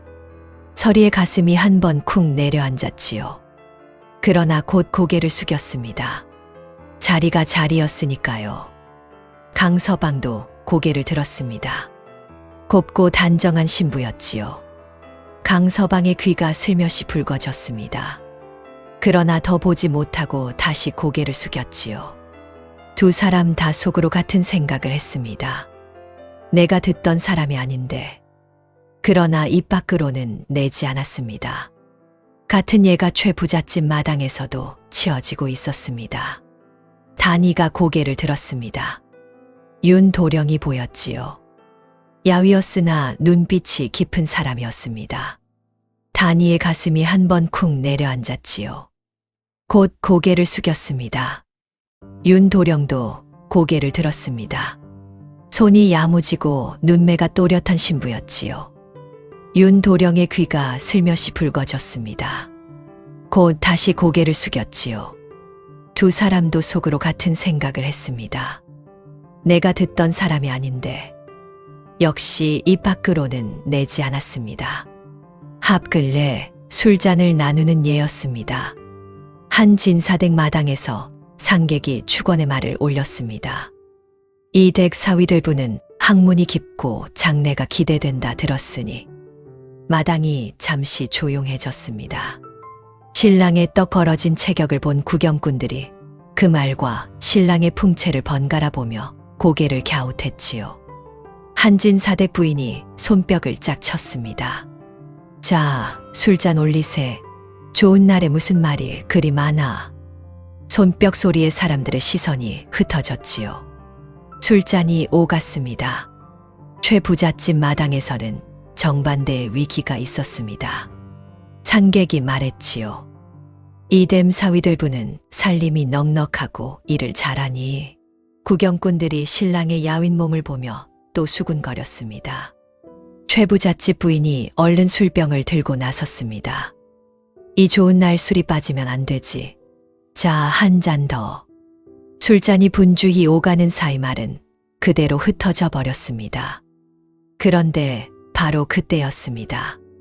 한 진사댁 마당에 하필 이혼사를 중매한 곽노파가 와 있었습니다. 서리와 윤도령의 인연을 맺어준 사람이었지요.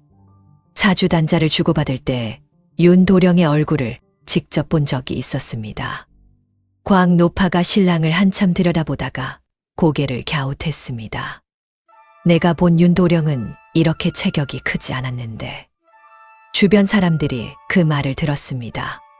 한진사댁 부인의 심장이 쿵 내려앉았지요. 그러나 곧 손을 휘휘 저으며 끼어들었습니다.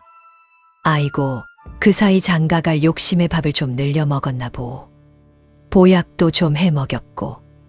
곽노파가 여전히 고개를 갸웃했습니다. 보약을 먹는다고 어깨가 그렇게 변하나. 한진사댁 부인이 곽노파의 손에 술잔을 쥐어주었습니다. 오시느라 목이 메시겠소. 자, 약주나 한 잔.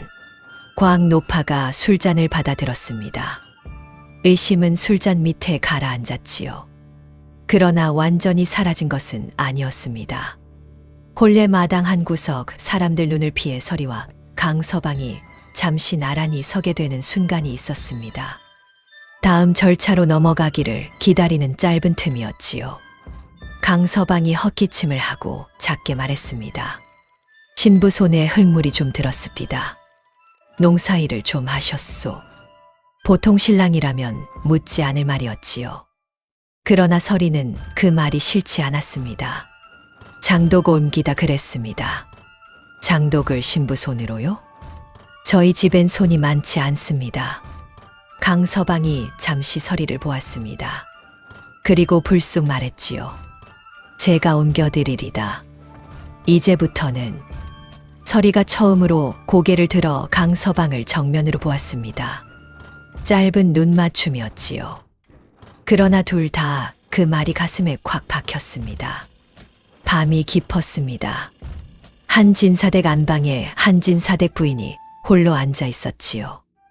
오늘 하루를 되짚었습니다. 매번 살얼음 위를 걷는 기분이었지요. 한진사댁 부인이 두 손을 모아 쥐었습니다. 오늘은 넘겼다.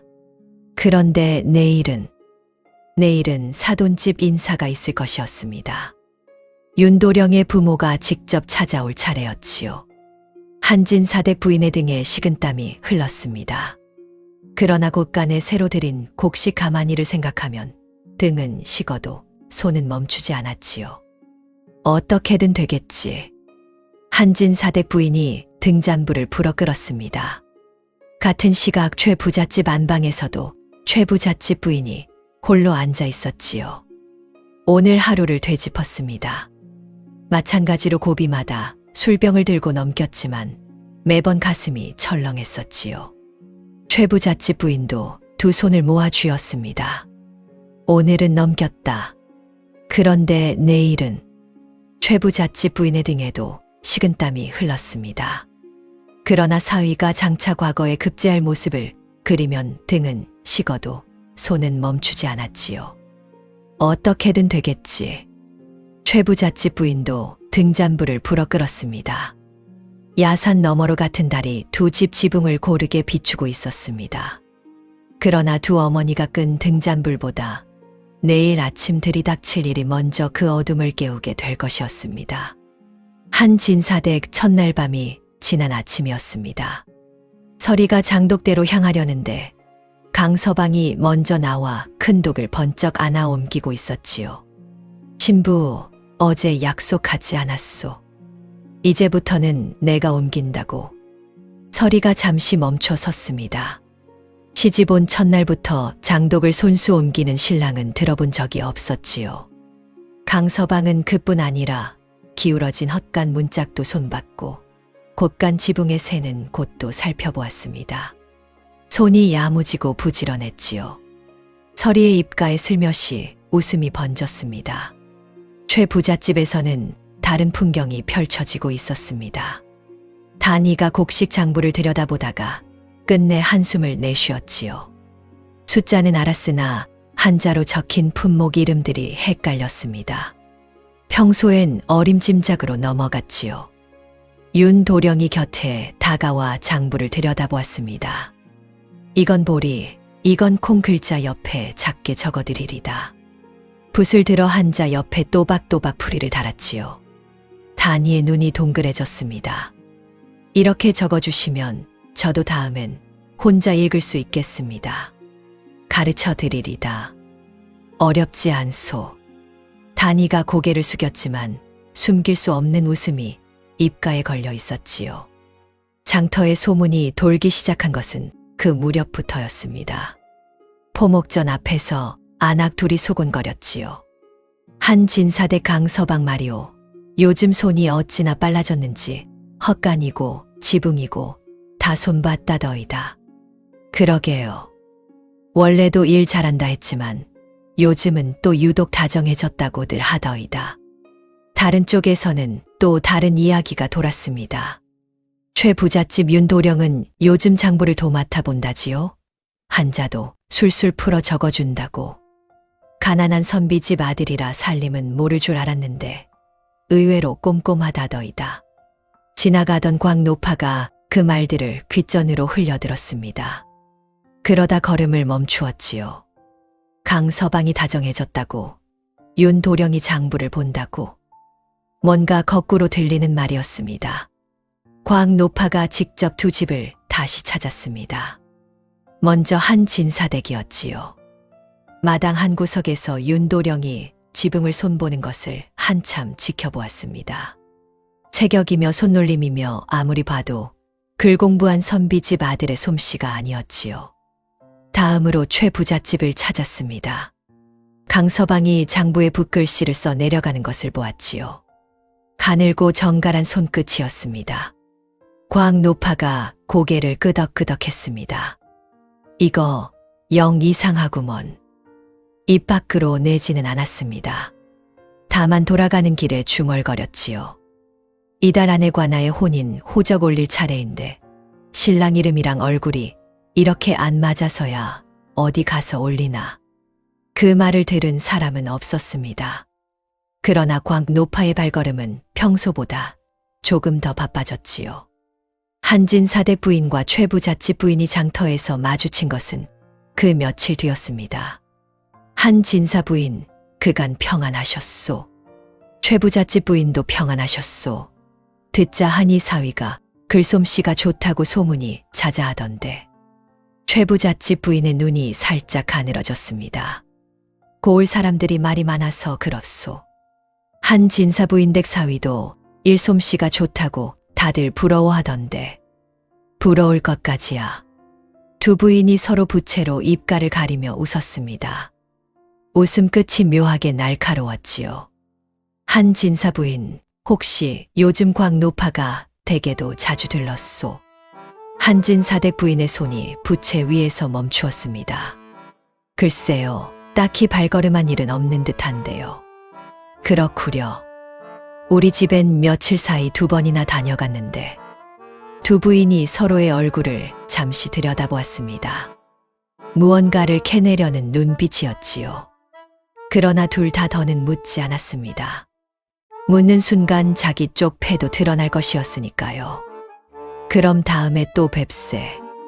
그러십시다. 두 부인이 등을 돌렸습니다. 몇 걸음 가다가 둘 다 동시에 살짝 뒤를 돌아보았지요. 서로 눈이 마주치자 얼른 다시 고개를 돌렸습니다. 그날 밤 한진사댁 안방. 한진사댁 부인이 딸의 방 쪽에서 새어나오는 웃음소리를 들었습니다. 서리와 강서방이 무슨 얘기를 하는지 낮게 웃는 소리가 들렸지요. 그 소리에 한진사댁 부인의 입가가 풀어졌습니다. 그러나 곧 곽노파의 말이 떠올랐지요. 이달 안에 관아의 혼인 호적 올릴 차례인데 한진사댁 부인이 두 손을 모아 쥐었습니다. 딸이 웃는 소리와 관아 호적이라는 말이 마음속에서 동시에 맴돌았지요. 어느 쪽도 놓을 수 없었습니다. 같은 시각 최 부잣집 안방. 최 부잣집 부인도 딸의 방 쪽을 바라보고 있었습니다. 다니가 글 공부하는 소리, 윤도령이 짚어주는 목소리가 도란도란 들려왔지요. 그 소리에 최 부잣집 부인의 입가도 풀어졌습니다. 그러나 역시 곽노파의 잦은 방문이 마음에 걸렸지요. 곽노파가 무엇을 캐고 다니는지는 몰랐지만 그 눈빛이 예사롭지 않았다는 것만은 분명히 느꼈습니다. 최 부잣집 부인이 등잔부를 한참 들여다보았습니다. 설마 다 들켰을 리는 없을 텐데. 그러면서도 좀처럼 잠이 오지 않았지요. 이튿날 곽노파가 다시 한진사댁 부인을 찾아왔습니다. 그러나 표정이 예사롭지 않았습니다. 한진사 부인 가만 보니 양가 어른들끼리 정식으로 인사를 나눈 적이 없지 않소. 혼사를 맺어준 사람으로서 그냥 두고 보기가 좀 거시기하오. 윤도령 본가 어른들을 한번 모시는 게 어떻겠소. 한진사댁 부인의 가슴이 철렁 내려앉았습니다. 그건 천천히 해도 될 일을. 천천히 할 일이 아니지요. 사돈끼리 인사가 늦어지면 뒷말이 난다오. 곽노파의 눈빛이 마당 쪽 강서방이 지붕을 손보는 모습을 슬쩍 향했습니다. 한진사댁 부인이 그 시선을 눈치챘지요. 등에 식은땀이 흘렀습니다. 알겠소. 나를 잡아보리다. 곽노파는 그날 안으로 최 부잣집도 찾았습니다. 최 부잣집 부인에게 똑같은 말을 건넸지요. 강서방 본가 어른들도 한번 모셔야 하지 않겠소. 너무 늦으면 보기가 안 좋소. 최 부잣집 부인도 같은 식은땀을 흘렸습니다. 그게 사위가 농사일로 한창 바빴어. 농사일이야 사돈 인사보다 먼저일 수 없지요. 곽노파가 자리를 떴습니다. 최 부잣집 부인이 그 뒷모습을 한참 바라보았지요. 며칠 뒤 두 집 모두 인편을 보내 사돈 상복날을 잡았습니다. 한진사댁 부인은 최대한 늦춰 잡으려 했고 최 부잣집 부인도 마찬가지였지요. 그러나 곽노파가 양쪽을 오가며 날짜를 맞추다 보니 결국 두 집 모두 같은 날로 정해지고 말았습니다. 두 부인은 그것이 우연인지 곽노파가 일부러 그리 맞춘 것인지 알 수 없었지요. 다만 한 가지는 분명했습니다. 더는 미룰 수 없는 날이 정해졌다는 것이었지요. 날이 다가올수록 한진사댁 부인의 잠이 줄었습니다. 매일 밤 강서방의 발소리, 서리의 웃음소리를 들으며 저 둘이 이렇게 좋아하는데 싶다가도 다가오는 날을 생각하면 가슴이 죄어왔지요. 최 부잣집 부인도 마찬가지였습니다. 다니와 윤도령이 장부를 같이 들여다보며 도란거리는 소리를 들을 때마다 마음이 놓였다가 곧 다시 무거워졌지요. 한진사댁 부인이 마지막으로 한 번 더 곽노파를 찾아가 날짜를 미뤄달라 청했습니다. 사위가 그날 마침 일이 있었어. 곽노파가 고개를 저었습니다. 이미 사돈댁에 통계했소. 이제와 미루면 더 이상하게 보일 거요. 최 부잣집 부인도 같은 시도를 했다가 같은 답을 들었습니다. 상봉 전날 밤 두 부인은 각자 잠들지 못한 채 앉아 있었습니다. 한진사댁 부인은 내일은 정말 넘기지 못하겠구나 싶었고 최 부잣집 부인도 마찬가지였지요. 그러나 이상하게도 두려움 한가운데 딸들의 웃음소리가 자꾸 떠올랐습니다. 그 소리만큼은 거짓이 아니었다는 것을 두 부인 모두 알고 있었지요. 닷새가 어찌 지났는지도 모르게 흘렀습니다. 상복날 아침 윤도령의 본가 부모가 가마를 타고 길을 나섰습니다. 안개는 없었지요. 맑디 맑은 가을 아침이었습니다. 햇살이 야산 단풍을 곱게 물들이고 길섭 억새가 바람에 은빛으로 일렁였지요. 그날 새벽 두 행렬을 삼켰던 안개는 흔적도 없었습니다. 윤도령의 모친이 가마 안에서 연신 들뜬 소리를 냈습니다. 우리 아들 장가든 지가 벌써 한 달이 다 되어 가는데 그새 살이라도 올랐으려나. 사돈댁 따님이 곱다 하더이다. 우리 며느리 얼굴이나 어서 봐야지요. 윤도령의 부친이 헛기침으로 점잔을 빼었지만 입가가 자꾸 풀리는 것은 어쩌지 못했지요. 윤도령의 부모는 애초부터 자기 아들이 한진사댁 딸과 정혼했다는 것만 알고 있었습니다. 그 댁에 정작제 아들이 없다는 사실은 꿈에도 몰랐지요. 가마는 흔들흔들 곧장 한진사댁으로 향했습니다. 같은 시각 강서방의 본가 부모도 가마를 타고 최 부잣집으로 향하고 있었습니다. 강서방의 모친 역시 며느리 자랑 들은 것을 곱씹으며 손에 든 보따리를 자꾸 매만졌지요. 사돈 처신사에 빈손으로 갈 수 없다며 곶감이며 약과를 바리바리 싸 온 것이었습니다. 두 가마가 야산 고갯길을 사이에 두고 서로 다른 마을을 향해 점점 가까워지고 있었습니다. 한진사댁 마당에 윤도령의 부모가 먼저 닿았습니다. 아이고, 우리 아들 좀 보세. 윤도령의 모친이 가마에서 내리기가 무섭게 두 손을 활짝 펼치며 마당으로 들어섰습니다. 그런데 대돌 앞에 서서 인사를 올리려 나온 신랑을 보고 펼쳤던 두 손이 허공에서 그대로 멈추었지요. 체격이 떡 벌어진 낯선 사내였습니다. 제 아들이 아니었어요.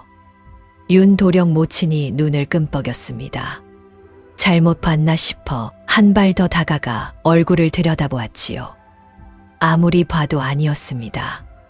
이게 누구요? 강서방이 그 자리에 우뚝 섰습니다. 입을 열었다 닫았다 했지요. 변명할 말이 도무지 떠오르지 않았습니다.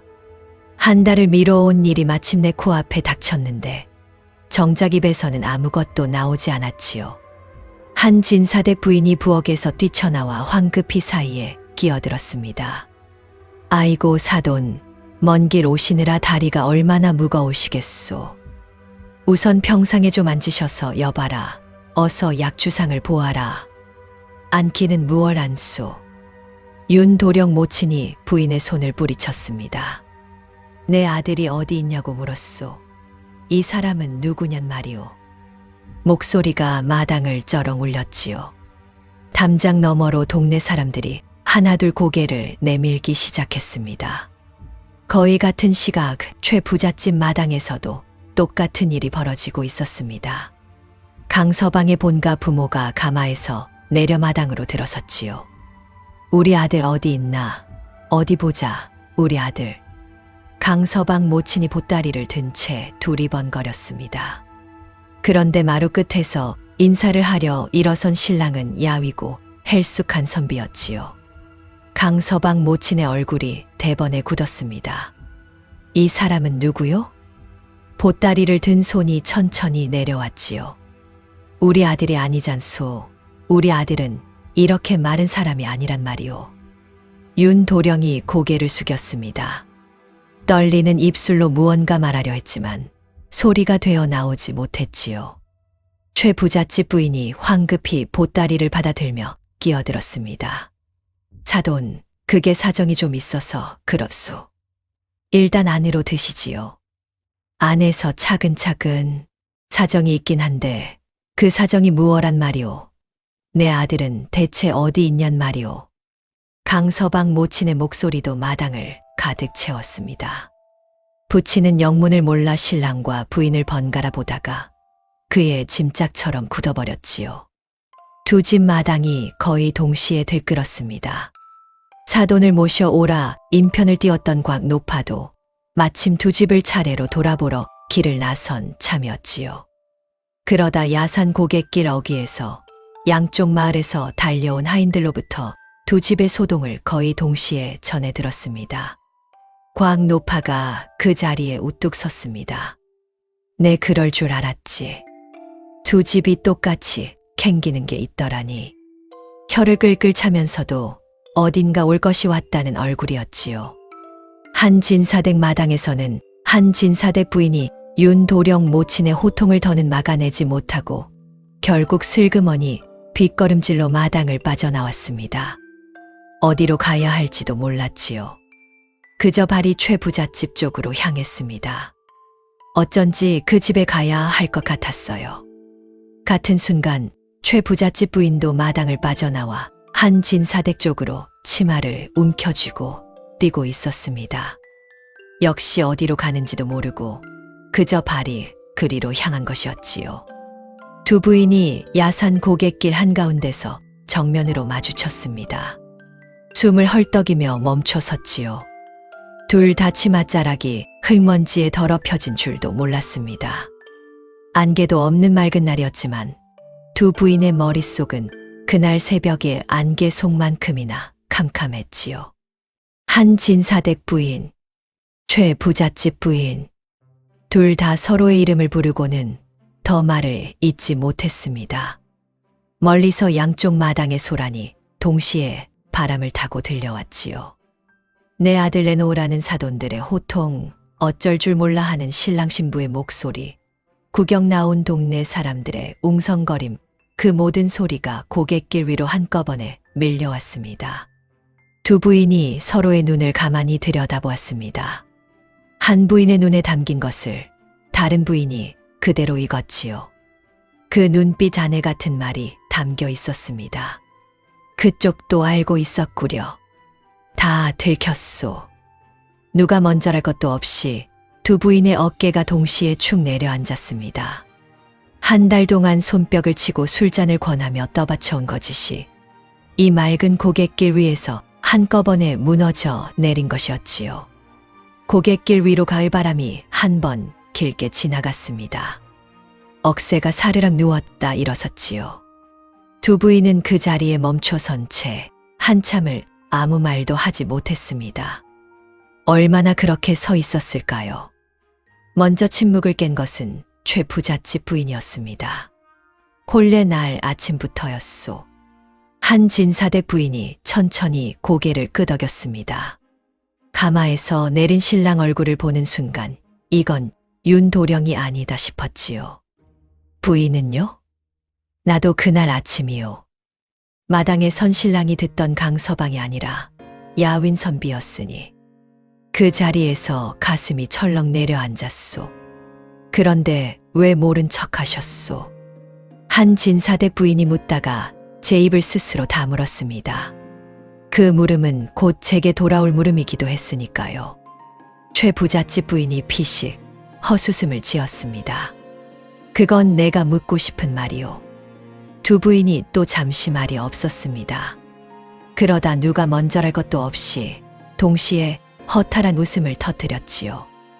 아까 눈빛으로만 주고받던 말이 이제야 소리가 되어 터져 나온 것이었습니다.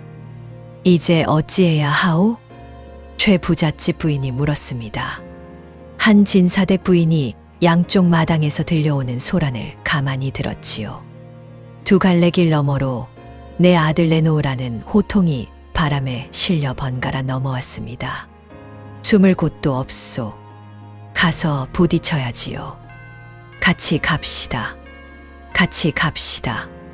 두 부인이 나란히 걸음을 옮겼습니다. 누가 어느 집으로 먼저 갈지는 굳이 정하지 않았지요. 가까운 한 진사댁부터 가기로 그저 자연스레 그렇게 되었습니다. 조금 전까지 패를 감추고 떠보던 두 사람이 이제는 같은 곤경에 빠진 동행이 되어 있었지요. 두 부인이 먼저 닿은 곳은 한 진사댁이었습니다. 윤도령의 부모가 여전히 강서방을 다그치고 있었지요. 내 아들이 어디 있냔 말이오. 이 사람은 누구요? 강서방이 그 앞에 무릎을 꿇었습니다. 변명 대신 사정을 또박또박 말했지요. 잘못 온 것은 사실입니다. 그날 새벽 안개가 어찌나 짙었던지 고갯길에서 두 행렬이 길을 엇갈렸습니다. 저는 본디 최 부잣집으로 가야 할 몸이었는데 이 댁으로 잘못 들었습니다. 잘못 들었으면 그 자리에서 돌아갔어야지. 자리가 자리인지라 차마 입을 떼지 못했습니다. 윤도령은 지금 최 부잣집에 있을 것입니다. 윤도령 모친의 눈이 휘둥그레졌습니다. 최 부잣집에 우리 아들이? 그 틈에 서리가 앞으로 나섰습니다. 시아버지 될 분, 시어머니 될 분 앞에 처음으로 제 목소리를 냈지요. 잘못 오신 분이나 그 뒤로 강서방은 저희 집에서 손이 모자란 곳을 마다 않고 맡아주었습니다. 기울어진 헛간 문짝을 고치고 비 새는 지붕을 손보고 시집 온 첫날부터 무거운 장독을 손수 옮겨주었지요. 어머니가 모른 척하신 것은 잘못이나 저희 둘이 나눈 마음만큼은 거짓이 아니었습니다. 윤도령 모친이 서리를 한참 바라보았습니다. 그러다 시선을 옮겨 마당 한쪽에 단정히 고쳐진 헛간 문짝을 보았지요. 가난한 선비집 아들이라도 손이 야물다는 것을 그제야 알아챈 것이었습니다. 한 진사댁 부인이 마당 한가운데 섰습니다. 더는 둘러댈 말이 없었지요. 허리를 깊이 숙였습니다. 제가 처음부터 알고도 모른 척했습니다. 안개 속에서 강서방이 잘못 도착했을 때 살림 넉넉한 사위가 굴러들어왔다 싶어 그 욕심에 차마 되돌리지 못했습니다. 곳간이 자꾸 헐거워지는 것을 보며 살다 보니 그만 눈이 멀었지요. 모두 제 잘못입니다. 윤도령 모친이 그 말을 들었습니다. 화가 가라앉지는 않았으나 적어도 거짓의 끝이 보였지요. 그리고 곧 화보다 더 급한 생각이 앞섰습니다. 그럼 우리 아들은 지금 최 부잣집에 있단 말이지요? 어서 가봅시다. 윤도령의 부모를 앞세우고 한 진사댁 부인과 최 부잣집 부인이 함께 최 부잣집으로 향했습니다. 마당에 닿으니 이번엔 강서방의 부모가 윤도령을 다그치고 있었지요. 우리 아들은 어디 있소? 이 야윈 선비는 또 누구냔 말이오. 윤도령이 무릎을 꿇고 같은 사정을 설명했습니다. 안개 속 엇갈림을 차마 입을 떼지 못한 그날을 또박또박 풀어놓았지요. 단이도 옆에서 거들었습니다. 잘못 오신 분이나 그 뒤로 윤도령은 저희 집 살림을 도와주셨습니다. 제가 한자를 몰라 곡식 장부 앞에서 늘 애를 먹었는데 보리며 콩이며 글자마다 풀이를 달아주시고 읽는 법까지 가르쳐 주셨지요. 저는 그 정성을 진심으로 받았습니다. 강서방 모친이 단이를 한참 바라보다 마당 한쪽에 가지런히 정리된 곡식 장부와 글자 풀이가 빼곡한 종이를 보았습니다. 가난한 선비집 아들이라도 마음만은 부지런하다는 것을 그제야 느꼈지요.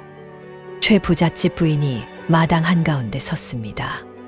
한 진사댁 부인이 그러했듯 허리를 깊이 숙였지요. 저도 마찬가지였습니다. 안개 속에서 윤도령이 잘못 도착했을 때 글 잘하는 사위, 장차 과거에 급제할 사위라는 욕심이 나서 차마 되돌리지 못했습니다. 가문이 짧은 것이 늘 마음에 걸리던 차라 그만 눈이 멀었지요. 모두 제 잘못입니다. 강서방 모친이 그 말을 들었습니다. 바로 그 순간 윤도령 모친이 마당 한쪽에 선 제 아들을 향해 한달음에 달려갔습니다. 아이고, 내 아들 여기 있었구나. 윤도령이 모친의 두 손을 맞잡았습니다. 안개 속에서 잘못 도착한 그날 이후 한 달 만에 처음 마주하는 어미의 얼굴이었지요. 윤도령의 눈가가 붉어졌습니다. 어머니 송구합니다. 진작 알렸어야 했는데. 되었어. 살아있으면 됐지. 강서방 모친이 그 모자의 모습을 보다가 피식 웃음을 흘렸습니다. 이거 양쪽이 다 똑같은 욕심을 부리셨구려. 윤도령 모친도 아들 손을 잡은 채 따라 웃었지요. 피장파장이요. 따지고 보면 우리도 우리 아들이 제대로 잘 간 줄로만 알았으면 끝까지 몰랐을 일이니. 그러게 말이오. 안개 한 번에 자식 혼사가 통째로 뒤바뀌었는데 그것도 모르고 한 달을 살았구려. 두 본가 부모가 마주보며 헛헛하게 웃었습니다. 화를 내자니 제 쪽도 모르고 있던 처지요. 따지자니 어느새 자식들이 새 짝과 정이 들어 있었지요. 두 부모가 동시에 마당에 선 두 젊은 부부를 보았습니다.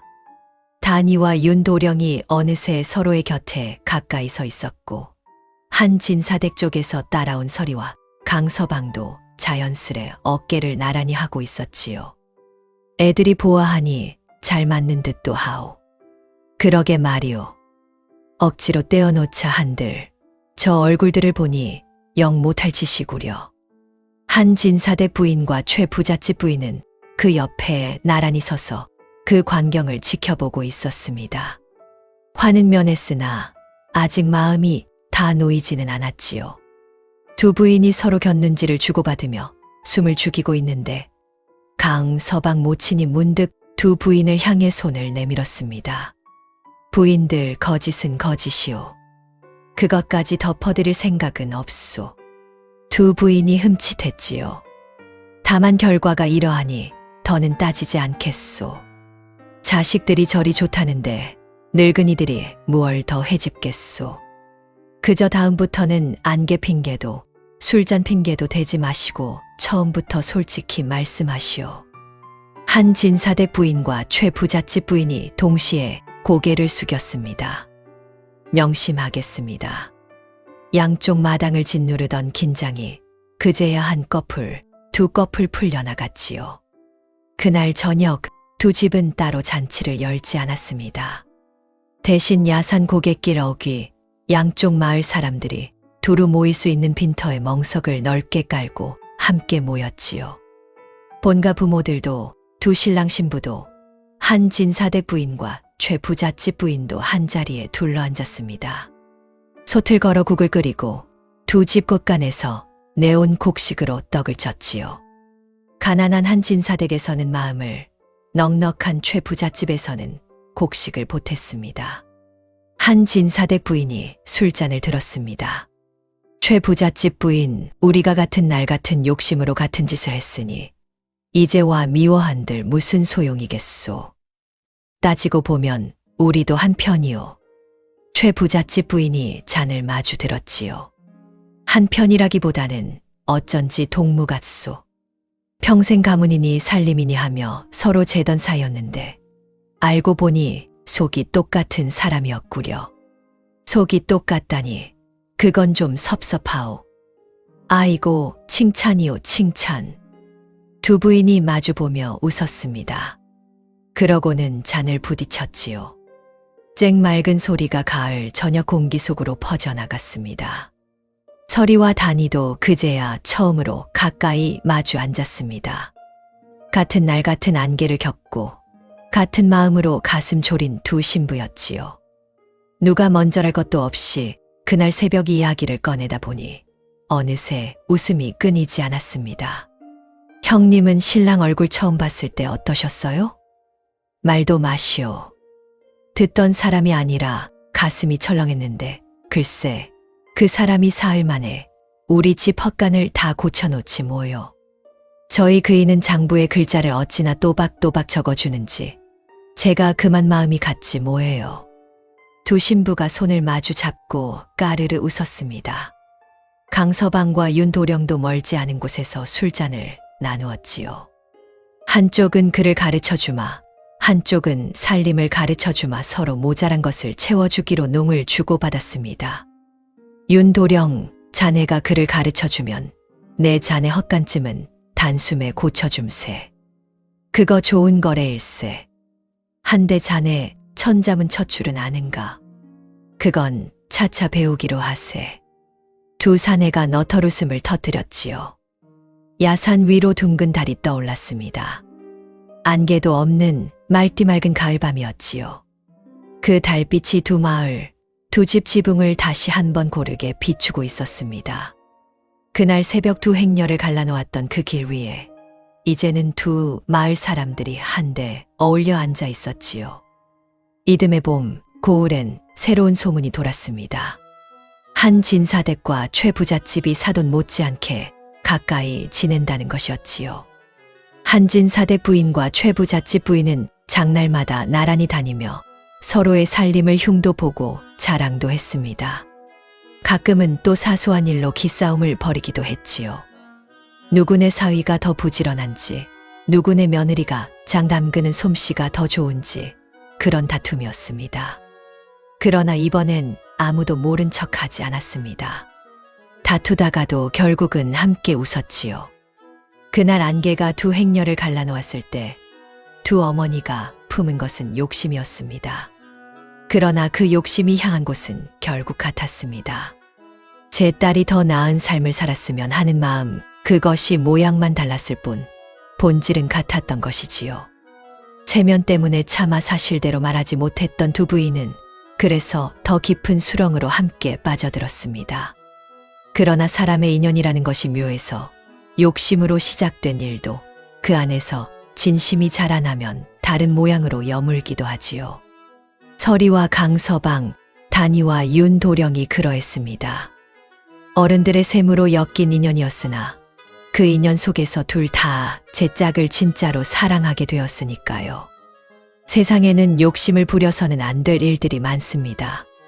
그러나 가끔은 그 욕심이 의외의 곳에서 옳은 길로 이어지기도 합니다. 안개가 걷히고 보니 두 어머니의 욕심도 결국 딸을 향한 사랑의 다른 얼굴이었던 것처럼요. 오늘 이야기는 여기서 마치겠습니다. 편안한 밤 되십시오.